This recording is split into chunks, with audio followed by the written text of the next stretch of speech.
नमस्कार, आप देख रहे हैं डीडी न्यूज। मैं हूं आपके साथ भावना नैयर। खबरों को विस्तार से जानें उससे पहले नजर डाल लेते हैं इस वक्त की मुख्य सुर्खियों पर।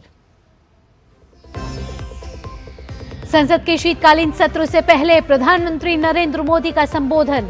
कहा, पराजय से परेशान विपक्ष सत्र को ना बनाए बौखलाहट का मैदान। संसद में ड्रामा नहीं, डिलीवरी होनी चाहिए।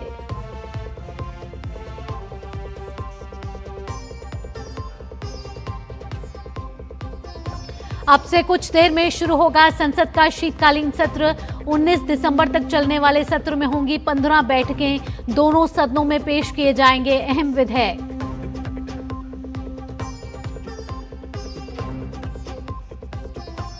जम्मू कश्मीर के शोपियां सहित 8 स्थानों पर एनआईए की छापेमारी। जांच एजेंसी ने व्हाइट कॉलर टेरर मॉड्यूल के मास्टरमाइंड मौलवी इरफान और आमिर राशिद के घर भी खंगाले।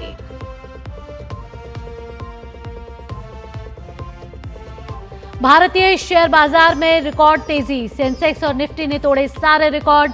मुंबई में सेंसेक्स 86,000 तो निफ्टी खुला 26,000 के पार।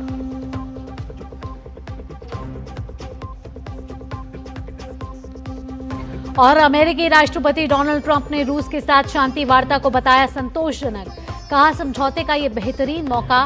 ट्रंप के स्पेशल दूत स्टीव विटकॉफ अगले हफ्ते जाएंगे रूस।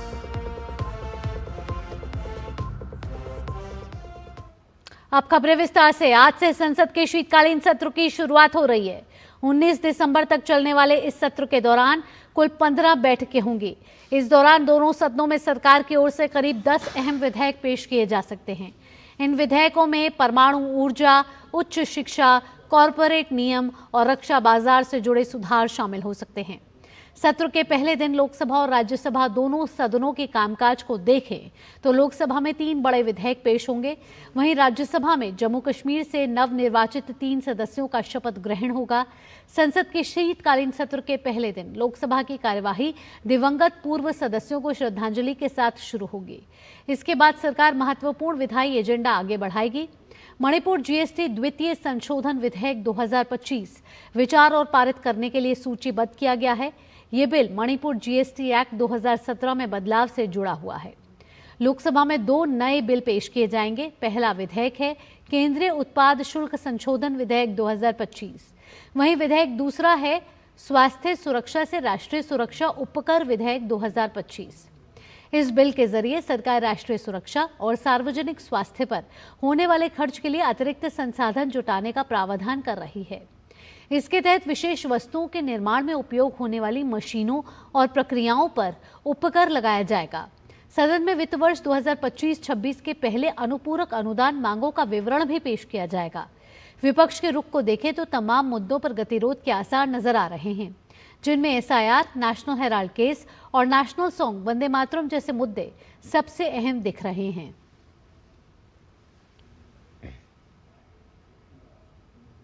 आइए अब नजर डालते हैं उन विधेयकों पर जो संसद के शीतकालीन सत्र के दौरान पेश हो सकते हैं।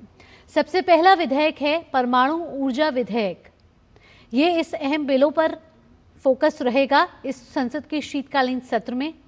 साथ ही कॉरपोरेट कानून संशोधन विधेयक 2025 पर भी सभी की नजर रहने वाली है, क्योंकि ये भी पेश और पारित करने के लिए रखा जाएगा। साथ ही प्रतिभूति बाजार संहिता विधेयक 2025, इसके साथ साथ इंश्योरेंस से जुड़ा हुआ भी एक बिल है और भारतीय उच्च शिक्षा आयोग विधेयक यानी शिक्षा से जुड़ा भी ये बिल इस संसद के शीतकालीन सत्र में प्रस्तुत किया जाएगा। इंश्योरेंस से जुड़ा बिल यानी कि बीमा से जुड़ा बिल जो है कानून संशोधन विधेयक, ये भी संसद के शीतकालीन सत्र में पेश और पारित करने के लिए रखा जाएगा। इसके साथ साथ कई और बिल भी हैं यानी विधेयक हैं जो दोनों ही सदनों में पेश किए जाएंगे। इसमें नेशनल हाईवे से जुड़ा हुआ भी बिल है, राष्ट्रीय राजमार्ग संशोधन विधेयक, इसके साथ निरसन एवं संशोधन विधेयक। सीधा रुख करेंगे राज्यसभा की कार्यवाही की ओर।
Oath or affirmation.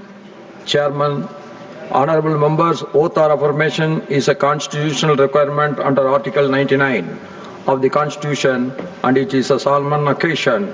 Deviation from the chosen format has potential to invalidate the oath. I urge the honorable members to conform to the chosen format. Secretary General. Union Territory of Jammu and Kashmir, Shri Sajjad Ahmed Kichlu.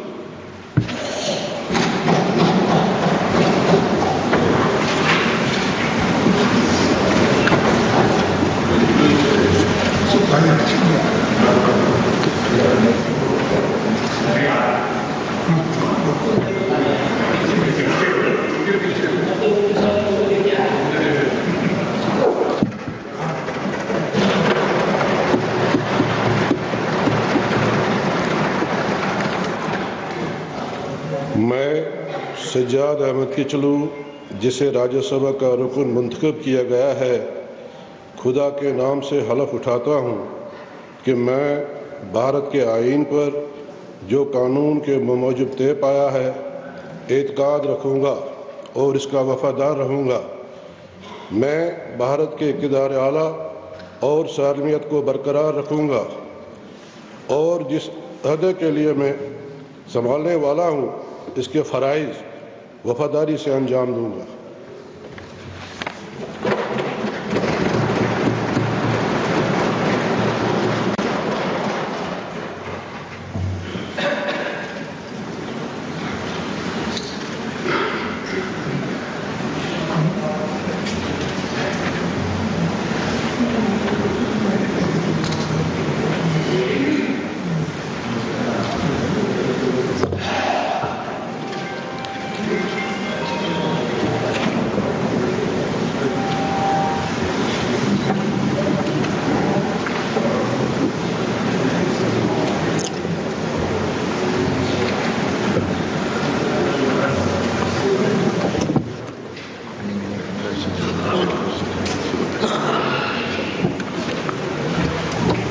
Shri Gurvinder Singh Oberoi.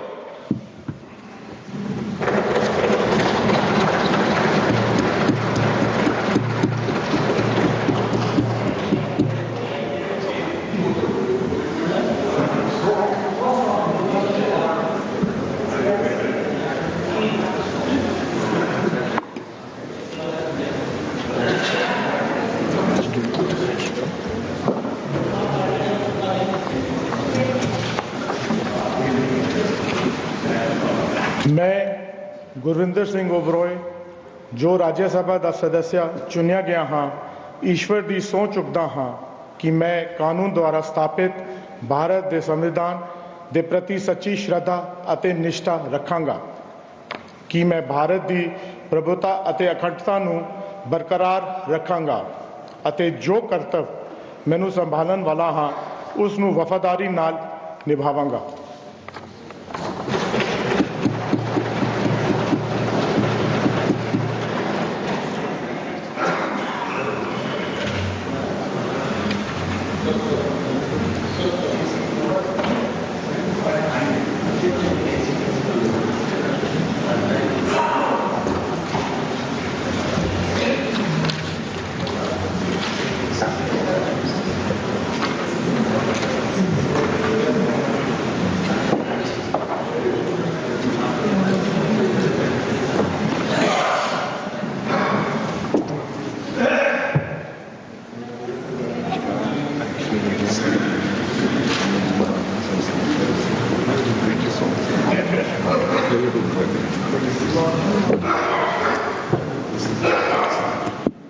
Shri Chaudhary Mohammad Ramzan.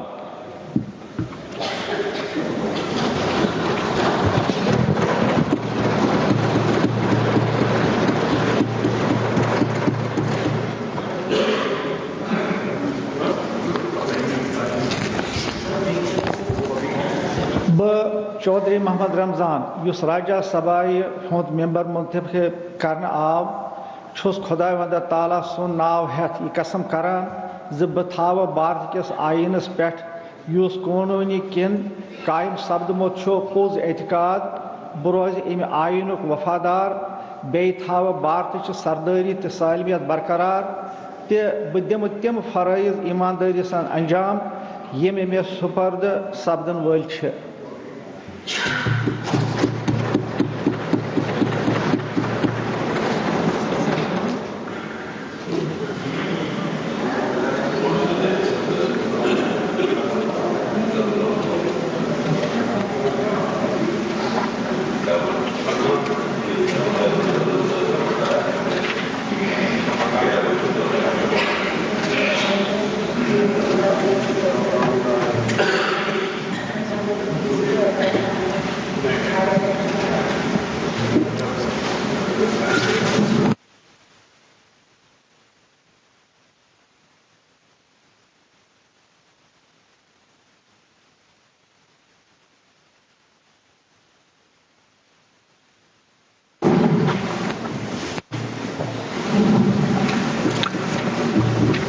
Honorable Prime Minister.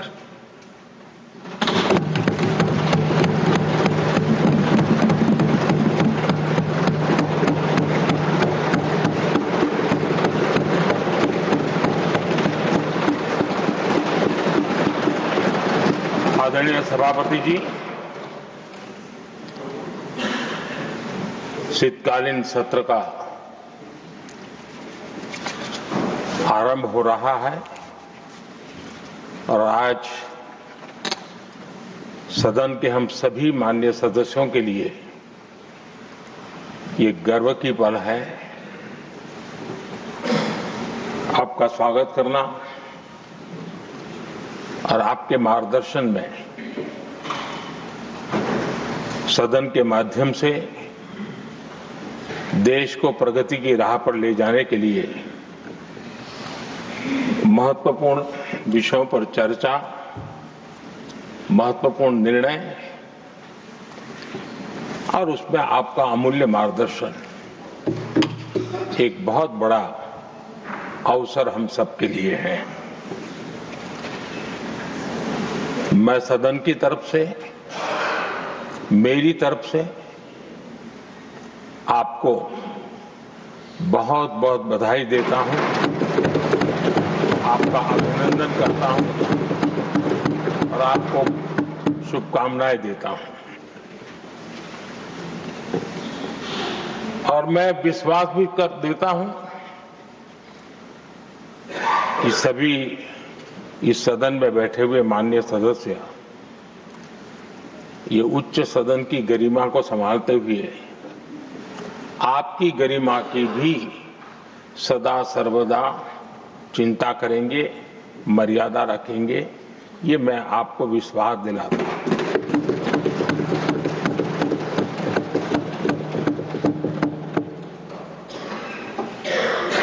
हमारे सभापति जी एक सामान्य परिवार से आ रहे हैं, किसान परिवार से निकले हैं और पूरा जीवन समाज सेवा के लिए समर्पित किया है।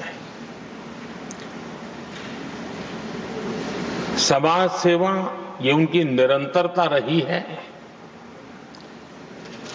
राजनीतिक क्षेत्र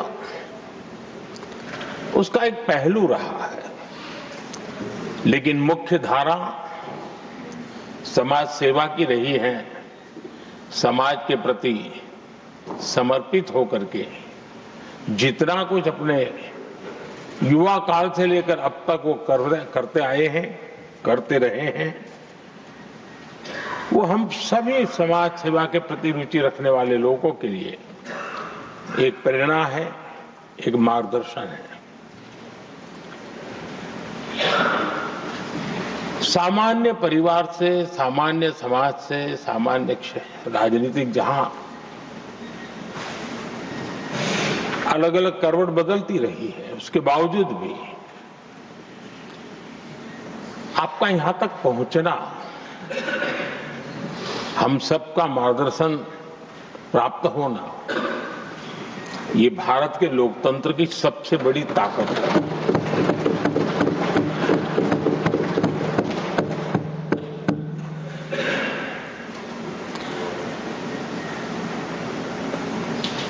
ये मेरा सद्भाग्य रहा है कि मैं आपको लंबे अरसे से परिचित रहा हूं। सार्वजनिक जीवन में साथ साथ काम करने का अवसर भी मिला है। लेकिन प्रधानमंत्री के रूप में जब मुझे यहाँ दायित्व मिला और जब मैंने आपको अलग अलग जिम्मेवारियां में काम करते देखा, तो मेरे मन पर अतिशय सकारात्मक भाव जगना बहुत स्वाभाविक था। क्वायर बोर्ड के चेयरमैन के रूप में हिस्टोरिकली हाईएस्ट प्रॉफिट वाली इंस्टीट्यूशन में कन्वर्ट करना, यानी आपका किसी संस्था के प्रति समर्पण हो तो कितना विकास किया जा सकता है और कैसे दुनिया में उसकी एक पहचान बनाई जा सकती है, वो आपने करके दिखाया।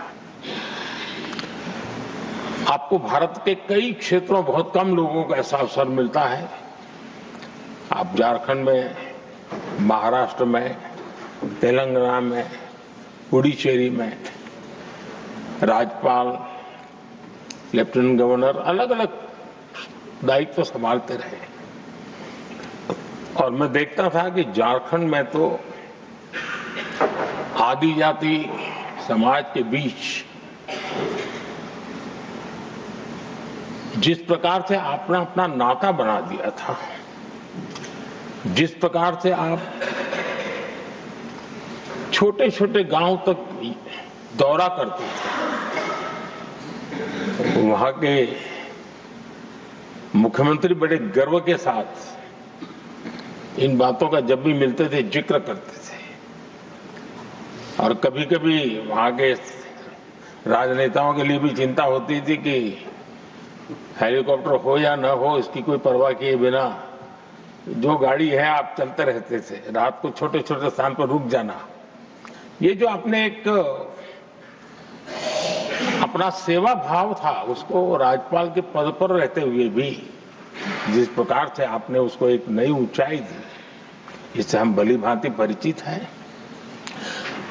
मैंने आपको एक कार्यकर्ता के रूप में देखा है,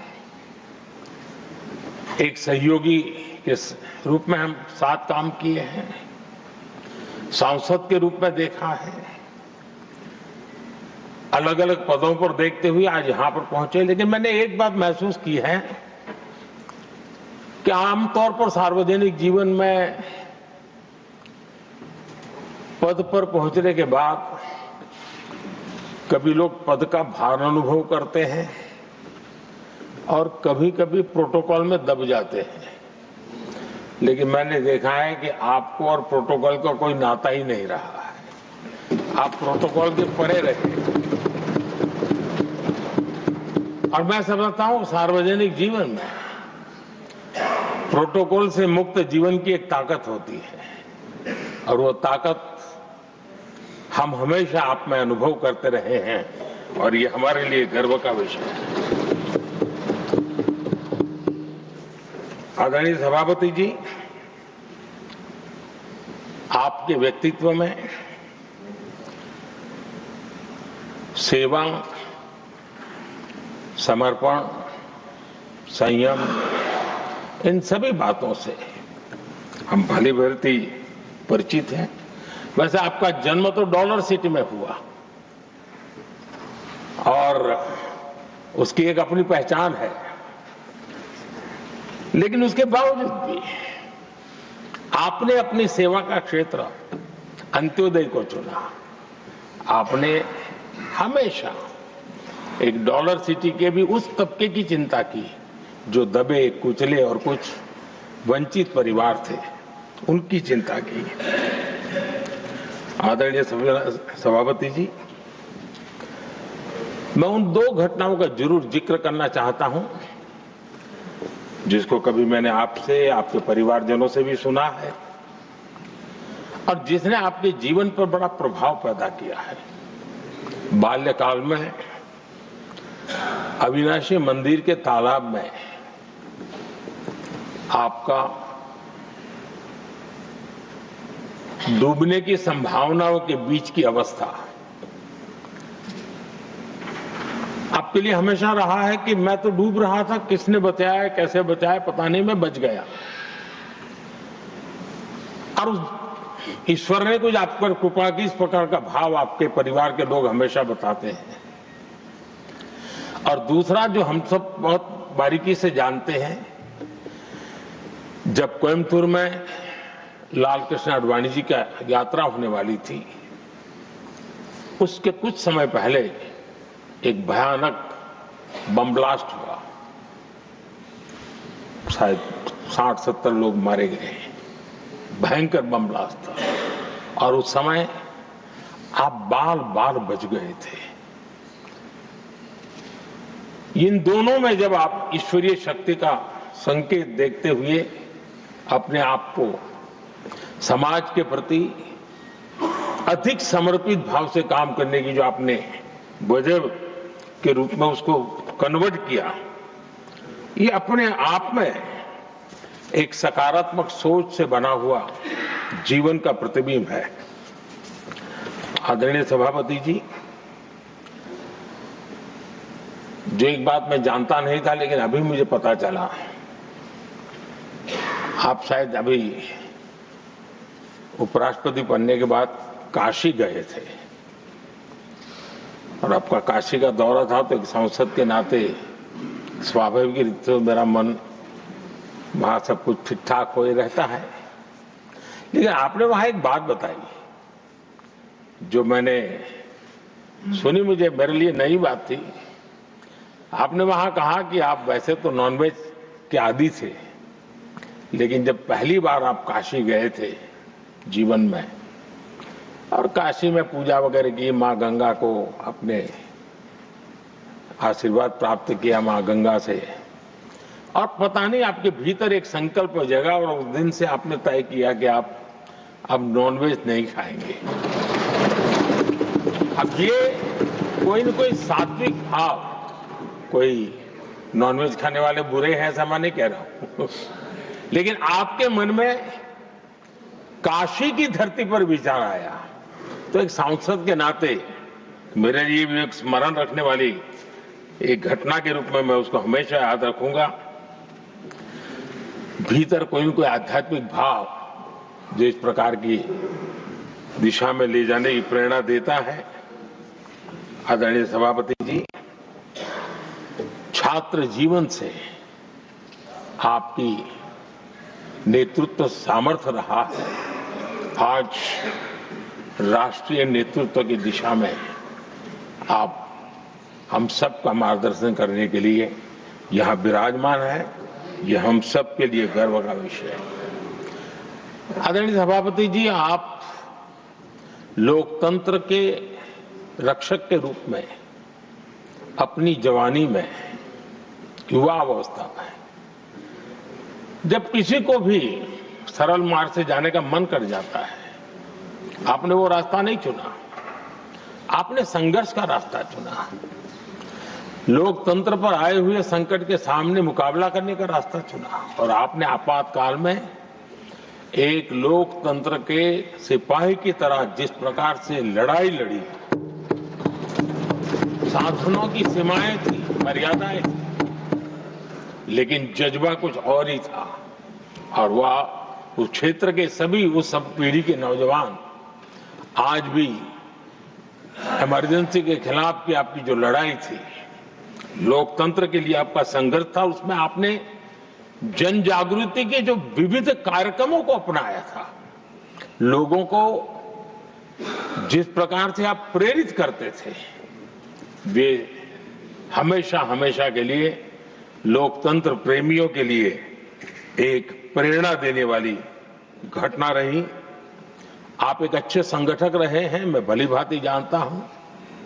आपने संगठन में जो भी दायित्व संभालने का अवसर आया, आपने उस जिम्मेवारी को चार चांद लगा दिए, अपने परिश्रम से लगा दिए। आपने हमेशा सबको जोड़ने का प्रयास किया, नए विचारों को स्वीकार करने का प्रयास किया, नई पीढ़ी को अवसर देने का प्रयास किया।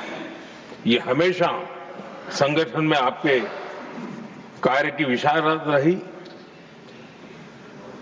कोयम्बतूर की जनता ने आपको सांसद के रूप में यहां सेवा करने के लिए भेजा और तब भी आपने सदन में रहते हुए हमेशा उस क्षेत्र के विकास के लिए अपनी बातों को बड़ी प्रमुखता से लोगों के सामने रखा, सदन के सामने रखा।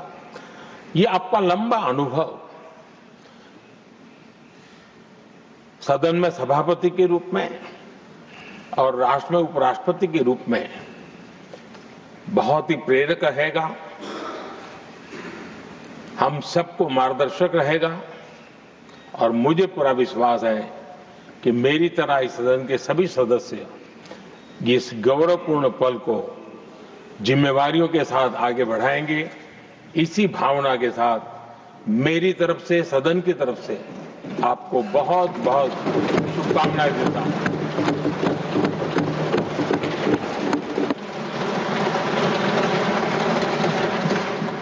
Honorable Deputy Chairman. आदरणीय सभापति जी, वडक्कम, अभिवादन।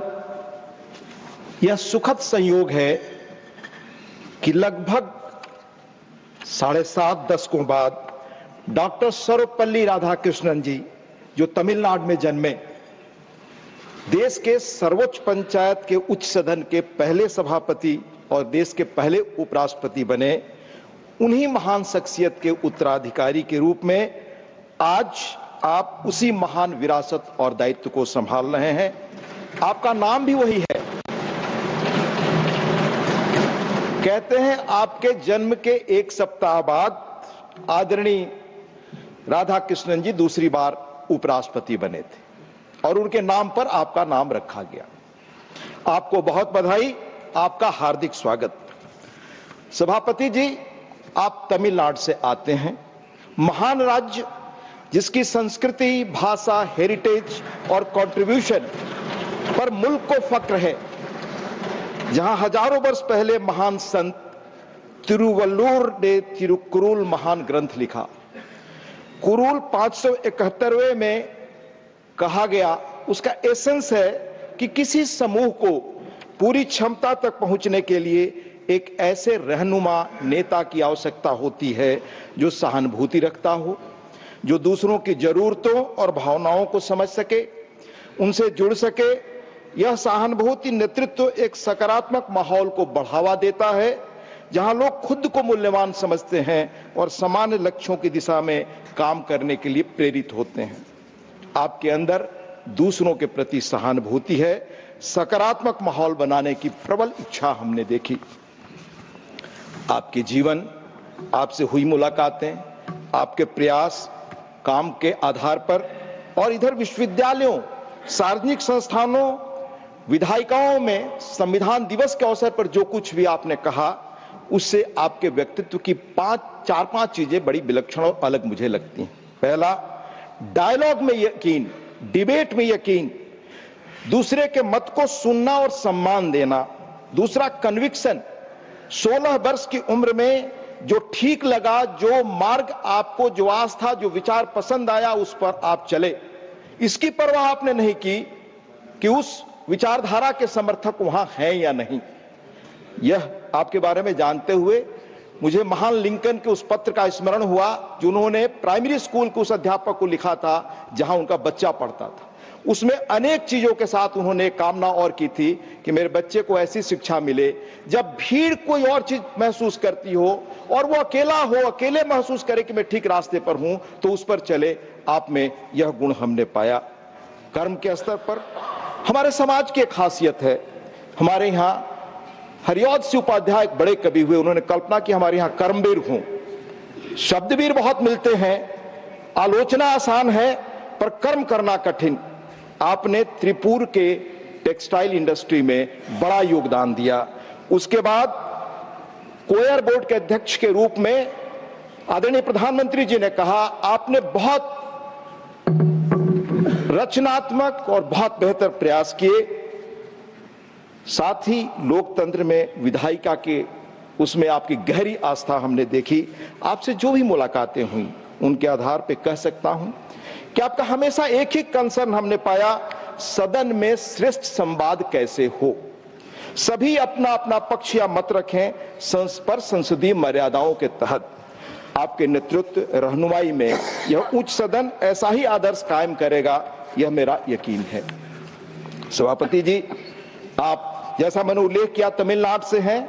10वीं सदी के चोल राजा परांतक पहले के उत्तर मेरूर अभिलेख में प्राचीन भारत के ग्राम पंचायतों में लोकतांत्रिक प्रक्रियाओं और पद्धतियों का विवरण दर्ज है। भारत में कैसे लोकतंत्र की जड़ें हजारों वर्ष पुरानी हैं, हमारे संविधान सदन की दीवारों पर हजारों वर्ष पहले आचार्य कौटिल्य का कहा लिखा है, प्रजा सुखे राज्यम प्रजा नाम तू हिते हितम। प्रजा के हित में ही राजा का हित है और प्रजा के सुख में ही राजा का सुख है। आपके मार्गदर्शन में इसी भावना के तहत हम अपनी इस महान संस्था को, इस विरासत को आगे ले जाएंगे, यह विश्वास है। राजनीति में आपका आगमन आपकी वैचारिकी आस्था और दृढ़ता का प्रमाण है। 16 वर्ष की उम्र में जो विचारधारा और रास्ता पसंद किया, जो उसका मैंने उल्लेख किया, उसमें इसकी चिंता नहीं कि राज्य में आपकी विचारधारा के समर्थक बड़ी जमात में है या नहीं। आप अपने विचारों और आस्था पर अडिग चले, यह आपका कन्विक्शन है, यह उल्लेखनीय है।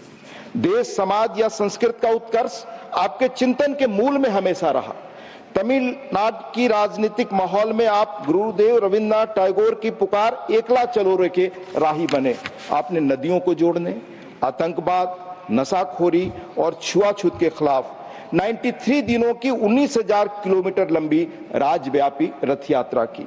ये सभी विषय देश की सुरक्षा व सामाजिक आर्थिक कल्याण और प्रगति से जुड़े हैं। इन्हें लेकर आप जनता के बीच में गए। 2 बार कोयम्बटूर से आप सांसद बने, लोकसभा में आए। 2004 से 6 तक आपने राज्य के दल के प्रदेश का अध्यक्ष पद संभाला। राजनीतिक कार्यकर्ता के रूप में भी आप सीधा जनसंवाद में विश्वास करते हैं। लोगों की बातों को समझने, उनके मतों के प्रति आदर, सम्मान और सहानुभूति का भाव आप में शुरू से रहा है। राज्यपाल के रूप में झारखंड, तेलंगाना, महाराष्ट्र राज्यों की शैक्षणिक, साहित्यिक और सांस्कृतिक संस्थाओं से आपने संवाद किया। राज्य के संवैधानिक अभिभावक के रूप में आपने लोगों को प्रोत्साहित किया और एक अलग पहचान और जगह बनाई। झारखंड के राज्यपाल के रूप में आपने सभी 24 जिलों का दौरा किया, वहां के प्रशासन से चर्चा की और आदरणीय प्रधानमंत्री जी ने बताया कैसे आपका लोगों से भावनात्मक लगाव बना। इसी तरह महाराष्ट्र में भी राज्यपाल के रूप में आपने जिलों का दौरा किया, खासकर जनजातीय क्षेत्रों में व्याप्त स्थानीय समस्याओं को सुलझाने में हर प्रकार से स्थानीय प्रशासन को मार्गदर्शन और सहयोग दिया। कोयर बोर्ड के अध्यक्ष के रूप में आपने देश के तटीय इलाकों और खास तौर से केरल में कोयर उद्योग के लिए दीर्घकालिक प्रयास किए। इस क्षेत्र में मूलतः ग्रामीण महिलाएं और जनजातीय परिवार जुड़े हैं। नारियल के कोयर से बनी टाइलें, जमीन के क्षरण को रोकने के लिए कोयर मैस, कोयर के बने मैट्रेस, कोयर खाद इत्यादि ऐसे अनेक कोयर उत्पाद हैं जिनके लिए देश में बड़ा बाजार उपलब्ध है और आपने उनको बढ़ाने के लिए उल्लेखनीय काम किया। स्थानीय शिल्प और कौशल को स्वदेशी अभियान से बहुत लाभ मिला। कोयर क्षेत्र का बढ़ता निर्यात वोकल फॉर लोकल अभियान की सफलता है। स्वदेशी आंदोलन का लक्ष्य ही इन वर्गों को देश की अर्थव्यवस्था की मूल धारा से जोड़ना है। जनसंवाद की यह प्रक्रिया संवैधानिक दायित्व के संभालने के बाद और तेज हुई। इस वर्ष 15 नवंबर को जब आप भगवान बिरसा मुंडा की जयंती के अवसर पर महामहिम राष्ट्रपति जी और आपके साथ संसद परिसर में स्थित धरती आबा की प्रतिमा पर पुष्पांजलि अर्पण करने का मौका मिला, तो हमें रियलाइज हुआ कि देश के सर्वोच्च दोनों संवैधानिक पदों पर आसीन विभूतियों का संबंध भगवान बिरसा मुंडा की पुण्य भूमि से भी है। आप दोनों ने ही झारखंड के राज्यपाल को पद को सुशोभित किया है। चंद दिनों पहले हमने 26 नवंबर को संविधान दिवस मनाया। उसी दिन आपका कहा मैं कोट करने की अनुमति चाहूंगा। I quote, as people's representative, it is our prime duty, be it in the parliament or the state legislature or in the local bodies, to adopt dialogue, debate and discussion to serve the people's rightful aspirations. आपने यह भी कहा, the members of the Constituent Assembly debated and discussed over a period of 2 years, 11 months with common goal to create a landmark constitution for our motherland. यह याद दिलाते हुए आपने हम सबसे अपेक्षा की, आप ही के शब्दों में कहना चाहूंगा, इन द सेम स्पिरिट और constitution makers we should now work towards the good of विकसित भारत ड्यूरिंग द अमृत काल। आपने सही कहा, संविधान निर्माताओं के मूल सपनों को साकार करने का दायित्व आज हम सबके कंधे पर है। हाउस के रूल्स प्रोसीजर के बीच रहकर अधिक से अधिक हम श्रेष्ठ डिबेट कर सके, यह हमारी मूल जिम्मेदारी है, यह आपकी भावना भी है। लोकतंत्र में संसद या विधानसभाएं ही देश की नियति का पथ प्रदर्शन करती हैं। हमने अपने लिए 47 तक एक विकसित भारत का लक्ष्य नियत किया है। इस तेजी से बदलते जियोपॉलिटिकल संसार में हमें अपनी भूमिका को हमेशा याद रखनी होगी। आर्थिक ताकत और टेक्नोलॉजी ही आज मुल्कों का भविष्य तय कर रहे हैं। तेजी से बदलती टेक्नोलॉजी के युग में हम हैं। आज ही हमने पढ़ा, एक भारतीय से ही दुनिया के टेक्नोलॉजी के श्रेष्ठ सूत्रधारों में से एक ने कहा है कि हम एआई की सुनामी के दौर में हैं।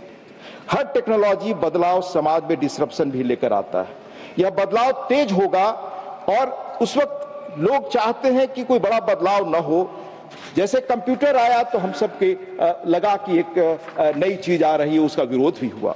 पर ये चीजें अनिवार्य है, समय आगे बढ़ता है, दौर पीछे छूट जाते हैं। हम समय के साथ अगर नहीं रहे तो पीछे छूटेंगे। आज भारत उसी स्थिति में AI, machine learning, robotics, quantum computing, drone technology जैसे नई टेक्नोलॉजी के साथ है। हमें संसार के इस बदलाव के बीच प्रासंगिक रहना है। इसमें विधायिका की अहम भूमिका है। आज भारत ने फाइनेंस, टेक्नोलॉजी और इसके साथ जो हमारे टैलेंट पुल है सॉफ्टवेयर वगैरह में, हम उस कगार पर हैं। हमें शीर्ष राजनीतिक नेतृत्व के रूप में संसद और उसके उच्च सदन के रूप में राज्यसभा को इस बदलाव की अगुवाई करनी चाहिए। नई तकनीकों को न केवल अपनाना होगा बल्कि उन्हें समावेशी भी बनाना होगा। टेक्नोलॉजी डिवाइड से समाज को बचाना होगा।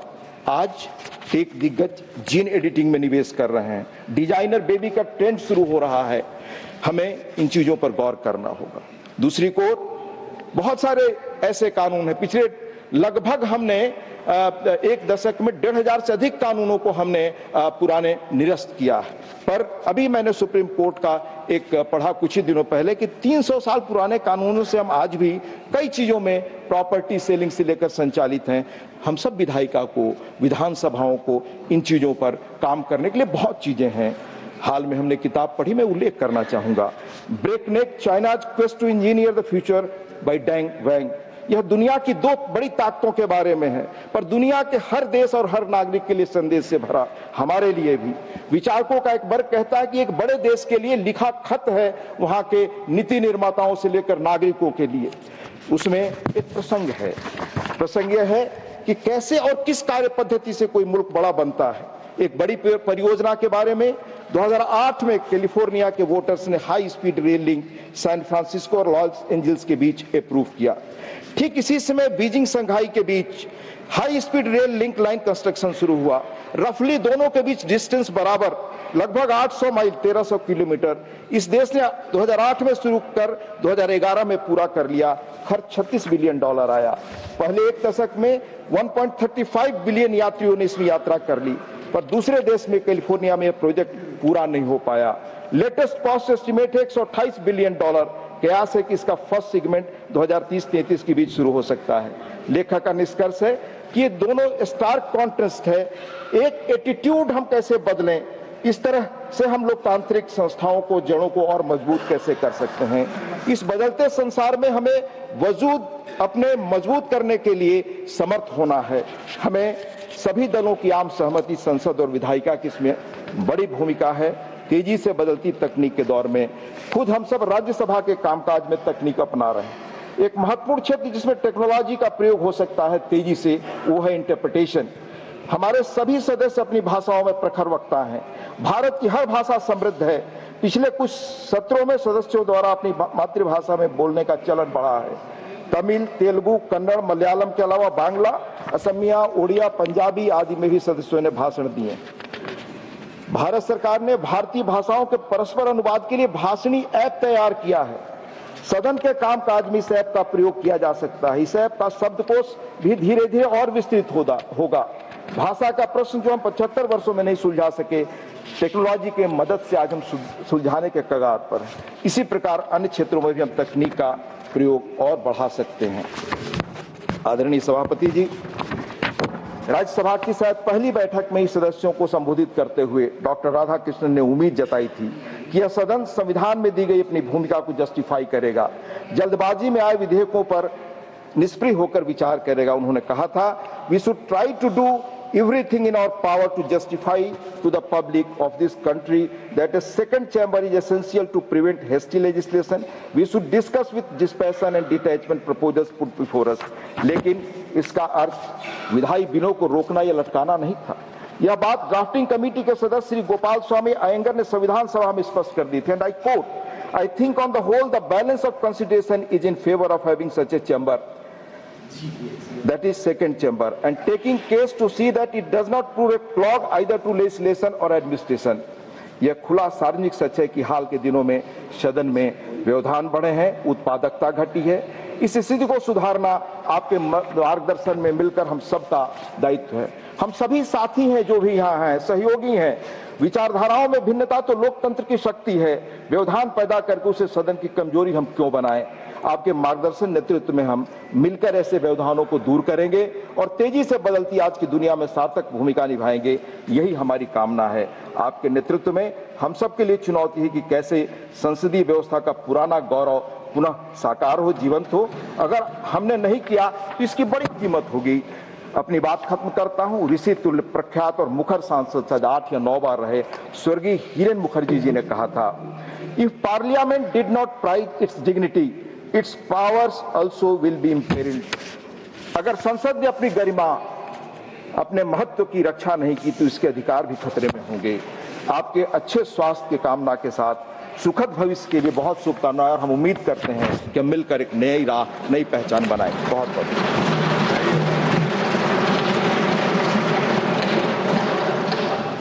Honorable Leader of the Opposition.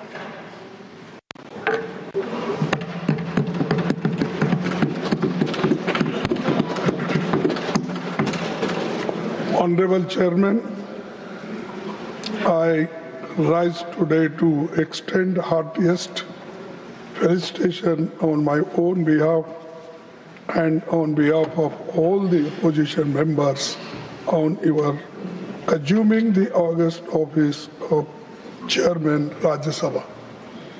While I had already congratulated you on election as Vice President of India, I again take this opportunity to reiterate the same on the floor of the House.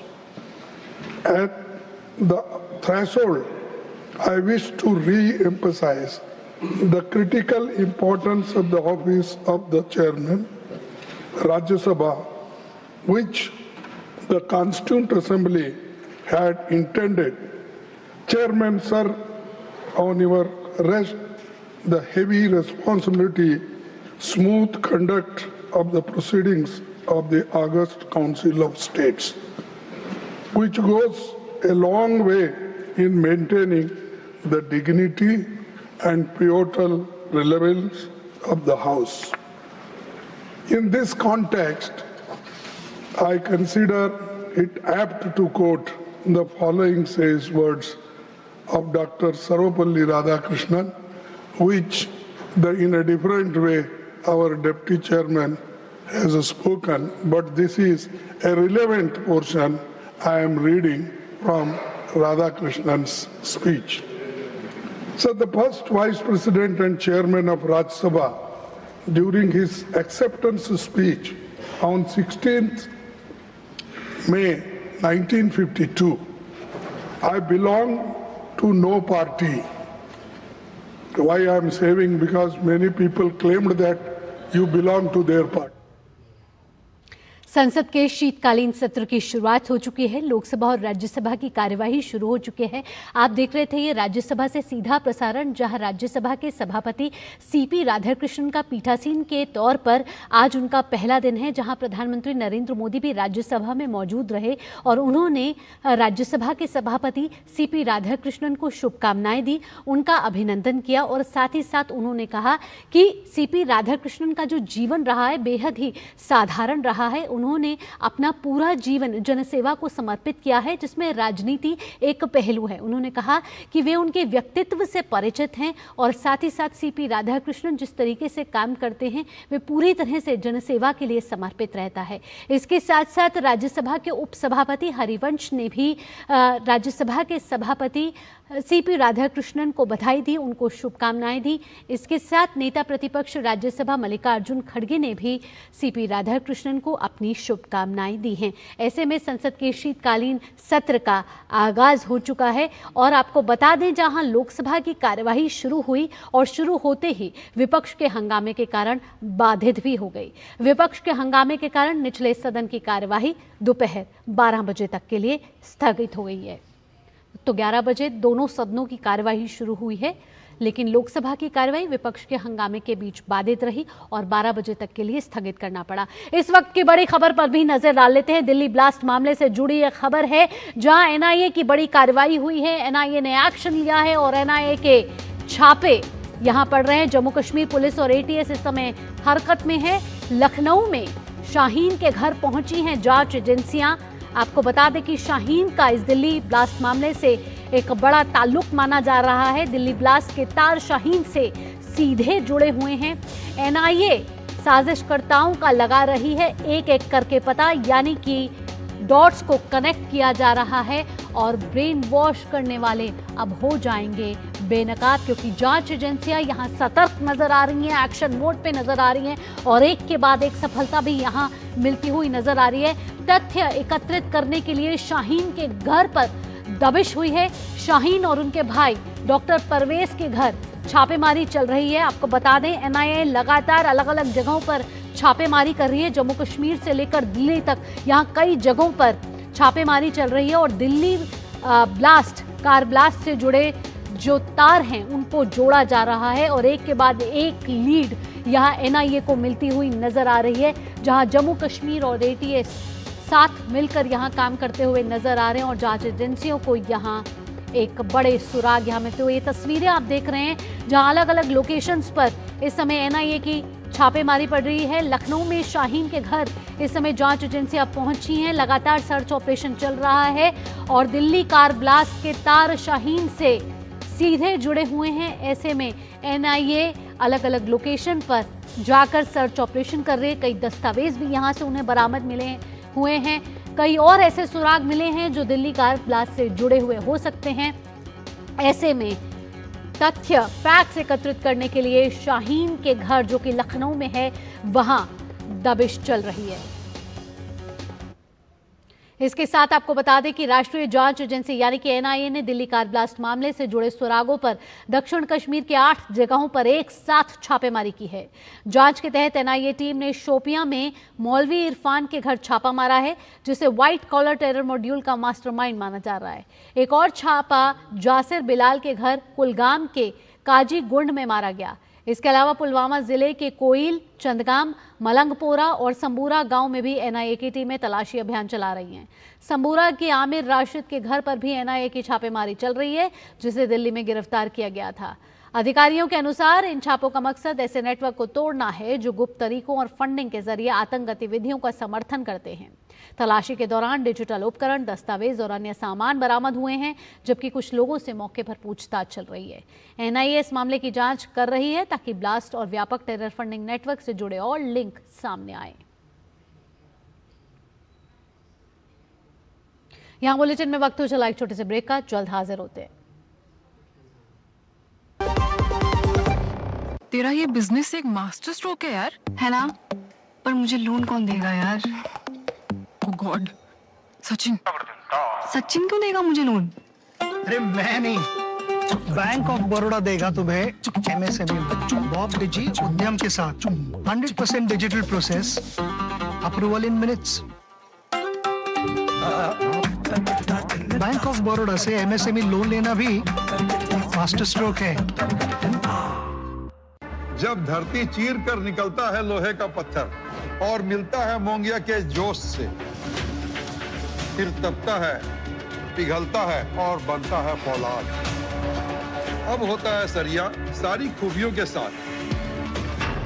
Mongia steel, मजबूत देश का मजबूत सरिया। Break के बाद आपका स्वागत है। आगे बढ़ेंगे। श्री राम मंदिर के शिखर पर धर्म ध्वजा की स्थापना के बाद से अयोध्या नगरी श्री राम की भक्ति में झूम रही है। आइए एक बार फिर अनुभव करें उस ऐतिहासिक पल का।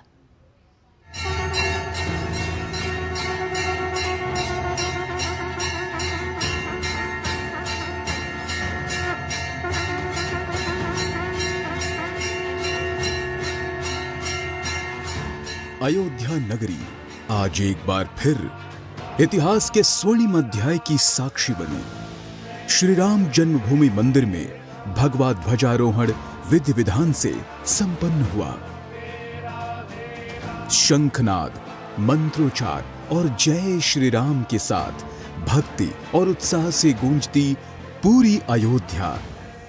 यह केवल एक धार्मिक समारोह नहीं, बल्कि भारत की आत्मा, विश्वास और आस्था का गौरवपूर्ण उत्सव है। प्रधानमंत्री नरेंद्र मोदी के नेतृत्व में अयोध्या में देश के सांस्कृतिक इतिहास का एक अद्वितीय अध्याय भी जुड़ा है। सप्त मंदिर परिसर, जो भारत की आध्यात्मिक परंपरा और सामाजिक समरसता का भव्य प्रतीक है। देश में पहली बार ऐसा हुआ है कि सप्त मंदिर में उन महान विभूतियों को स्थान दिया गया है जो केवल भगवान राम की कथा से सिर्फ जुड़े नहीं, बल्कि सामाजिक समरसता, समानता और एकता के जीवंत संदेशवाहक रहे।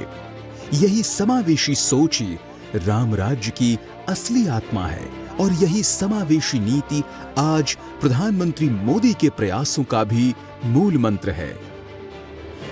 हमारे राम भेद से नहीं, भाव से जुड़ते हैं। उनके लिए व्यक्ति का कुल नहीं, उसकी भक्ति महत्वपूर्ण है। उन्हें वंश नहीं, मूल्य प्रिय है। उन्हें शक्ति नहीं, सहयोग महान लगता है। आज हम भी उसी भावना से आगे बढ़ रहे हैं। महर्षि वाल्मीकि ने समाज के वंचित वर्ग से उठकर विश्व का सबसे महान ग्रंथ रामायण रचा। उन्होंने सिद्ध किया कि ज्ञान जन्म से नहीं, साधना से मिलता है। महर्षि वशिष्ठ धर्म, नीति और संतुलन के मार्गदर्शक, जिन्होंने श्री राम को आदर्श शासन और न्याय का मूल मंत्र दिया। महर्षि विश्वामित्र ऐशो आराम त्याग कर। और सीधा रुख करेंगे नई दिल्ली में। एफडीडीआई के दीक्षांत समारोह को राष्ट्रपति द्रौपदी मुर्मू संबोधित कर रही हैं। अधिकारीगण, शिक्षकगण, अभिभावकों और प्यारे विद्यार्थियों, देवियों और स्वजनों, footwear design and development institute के दीक्षांत समारोह में आकर मुझे अत्यंत प्रसन्नता हो रही है। आज उपाधि प्राप्त करने वाले सभी विद्यार्थियों को मैं बहुत बहुत बधाई देती हूँ। विद्यार्थियों की इस सफलता में योगदान के लिए मैं उनके शिक्षकों तथा अभिभावकों को भी सराहना करती हूँ। मुझे ये जानकर प्रसन्नता हुई है कि एफडीडीआई ने अपने योगदान के 40 वर्ष पूरी कर लिए हैं। इस 4 दशकों में विश्व में जितने परिवर्तन हुए हैं, उतने मानवता के इतिहास के किसी अन्य कालखंड में शायद ही हुई है। तेज गति से हो रहे बदलाव के इस कालखंड में अपनी प्रासंगिकता और सार्थकता बनाए रखना किसी भी संस्थान के लिए एक बड़ी उपलब्धि है। इस उपलब्धि के लिए मैं एफडीडीआई की स्थापना से लेकर आज तक इस संस्थान से जुड़े सभी व्यक्तियों की मैं सराहना करती हूँ। मुझे बताया गया है कि वर्ष 2017 में इस संस्थान को इंस्टीट्यूशन ऑफ नेशनल इम्पोर्टेंस का दर्जा प्रदान किया गया है। मैं समझती हूँ कि राष्ट्रीय महत्व के इस संस्थान की उपयोगिता को बढ़ाने में यहाँ से कुशलता प्राप्त करने वाले पूर्व विद्यार्थियों का भी महत्वपूर्ण योगदान है। आशा करती हूँ कि आज उपाधि प्राप्त करने वाले विद्यार्थियों उन पूर्व विद्यार्थियों की सफलता से प्रेरणा लेकर जीवन में आगे बढ़े। मैं आज बहुत खुश हूँ कि मेरे पूर्व वक्ता माननीय मंत्री ने सही कहा है। आज मैं जो अवार्ड दे रही थी 12 विद्यार्थियों में से मुझे लगता है 8 विद्यार्थी महिलाएं हैं। और यहाँ मैं देख रही हूँ महिलाओं की संख्या ज़्यादा है। हम लोगों का भारत का जो सपना है 2047 तक भारत को विकसित भारत बनाना है, मुझे लगता है महिलाएं और जितने बॉयज सब मिल के इसको जरूर साकार करेंगे, इसी में कोई दो राय नहीं। प्रिय विद्यार्थियों, आप सब ने एक ऐसे समय में अपने उपाधि प्राप्त की है जो भारत विश्व की तीसरी सबसे बड़ी अर्थव्यवस्था बनने की ओर अग्रसर है। आज भारत अपनी आर्थिक आत्मनिर्भरता बढ़ाने के साथ साथ विश्व के आर्थिक पटल पर अपनी आर्थिक भूमिका को और अधिक विस्तार देने के लिए सक्षम हो रहे हैं। मुझे बताया गया है कि फुटवेयर प्रोडक्शन और कंजप्शन में संख्या की दृष्टि से भारत का विश्व में दूसरा स्थान है। वित्त वर्ष 2024-25 के दौरान भारत का फुटवेयर एक्सपोर्ट 2500 मिलियन $US से कुछ अधिक था। हमारे फुटवेयर इंपोर्ट्स लगभग $680 मिलियन के थे। मैं समझती हूँ, मुझे बताया गया है कि यहाँ एक इंस्टीट्यूशन है लेकिन उसका 12 कैंपस है। इस कैंपस को आज बच्चे 500 बच्चे हैं। ये बच्चे जो अपना फुटवेयर स्टार्टअप खोलेंगे ऑल ओवर इंडिया में, और ये एक्सपोर्ट और भी ज़्यादा होगा और आर्थिक विकास के साथ साथ आत्मनिर्भरता भी, लोगों का रोजगार भी बढ़ेगा। इस प्रकार भारत का फुटवेयर एक्सपोर्ट इंपोर्ट की तुलना में लगभग 4 गुना है। ये भी और अधिक गुना ये हो सकेगा। भारत विश्व में फुटवेयर का प्रमुख निर्यात देश है, लेकिन हमारे निर्यात को और अधिक बढ़ाने की दृष्टि से फुटवेयर बिजनेस को और अधिक विस्तार देना होगा। इस दृष्टि को पृष्ठभूमि में आज आप सभी विद्यार्थियों के लिए स्वयं उद्यमी बनकर रोजगार सृजन करने के अथवा उद्यमों में रोजगार पाने के अवसर बढ़ेंगे।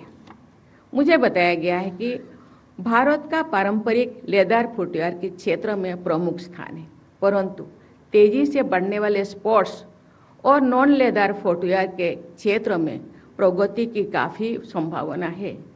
नीति आयोग के अनुसार फुटवेयर सेक्टर में देश में उपलब्ध क्षमता के अनुसार विकास करने की आवश्यकता है। मैं जब यहाँ आ रही थी, मैं वहाँ के एग्जीबिशन देख रही थी। स्टार्टअप सेक्टर में काम करने वाले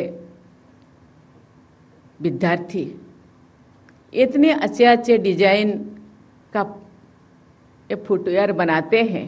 मुझे लगता है जो अभी हम लोग द्वितीय स्थान में है, ये मुझे लगता है प्रथम स्थान में जरूर आ जाएंगे। और मुझे बताया गया है कि ये जो डिजाइन दिव्यांग बच्चे करते हैं, उनको भी आत्मनिर्भर बनाने का मौका मिलता है। ये सबसे अच्छी चीज़ है। वाणिज्य एवं उद्योग मंत्रालय के department for promotion of industry and internal trade द्वारा फुटवेयर क्षेत्र को आत्मनिर्भर भारत अभियान के तहत चैंपियन सेक्टर का दर्जा दिया गया है। इस प्रकार फुटवेयर सेक्टर में निवेश को प्रोत्साहित करने के लिए इकोसिस्टम और इंसेंटिव्स उपलब्ध कराया जा रहा है। ऐसे प्रगतिशील निर्णय को कार्यरूप देने के लिए मैं वाणिज्य एवं उद्यम मंत्री श्री पीयूष गोयल जी और उनकी पूरी टीम को बहुत बहुत बधाई देती हूँ। आज FTDI और यूनिवर्सिटी ऑफ नॉर्थ एम्पटन के बीच मेमोरेंडम ऑफ अंडरस्टैंडिंग के संपन्न होने से मुझे बहुत प्रसन्नता हो रही है। ये और भारत यूनाइटेड किंगडम के बीच फ्री ट्रेड एग्रीमेंट के तहत दोनों देशों के पारस्परिक सहयोग की गहराई का एक और आयाम है। इस समझौता ज्ञापन में सस्टेनेबल मटेरियल्स तथा सर्कुलर इकोनॉमी प्रैक्टिसेस को विशेष महत्व देने की मैं सराहना करती हूँ।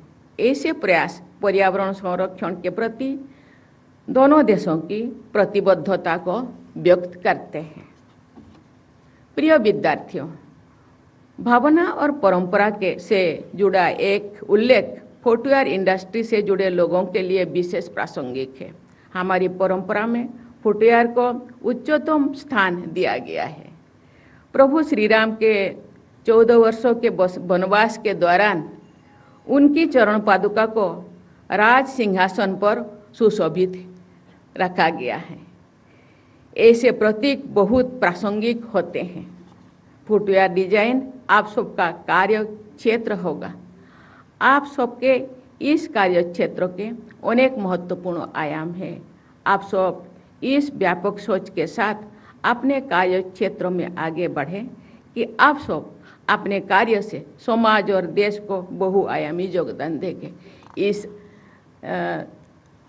अवसर पर मैं एक मेरे छोटेपन में बताया गया कुछ चीज़ें याद आ रहा है। आप सब जानते हैं, भारत जब आज़ाद हुआ, महात्मा गांधी आत्मनिर्भर बनाने के आह्वान किया। खुद सूती बनाओ, खुद कपड़ा बनाओ, खुद अनाज उगाओ, खुद खाओ। ऐसे ही खुद फुटवेयर बनाओ और पहनो। मधुसूदन दास एक फ्रीडम फाइटर, देश को और समाज को प्यार करने वाले एक उत्कल टेनरी बनाए थे। और बहुत सारे युवा वहाँ काम करते थे। कभी भी ऐसे कुछ थोड़ा सा भी ऐसी गलती देखे तो वो सब फुटवेयर को फेंक देते थे या जला देते थे। उनको पूछा गया क्यों ऐसे कर रहे हैं। उन्होंने बोले, मैं केवल आर्थिक उत्पादन के लिए नहीं, ये भारत के और ओडिशा के गरिमा को बढ़ाना, मैं ज़्यादा गरिमा बढ़ाना चाहिए। भारत के नाम, ओडिशा के नाम को मैं रोशन करना चाहती हूँ।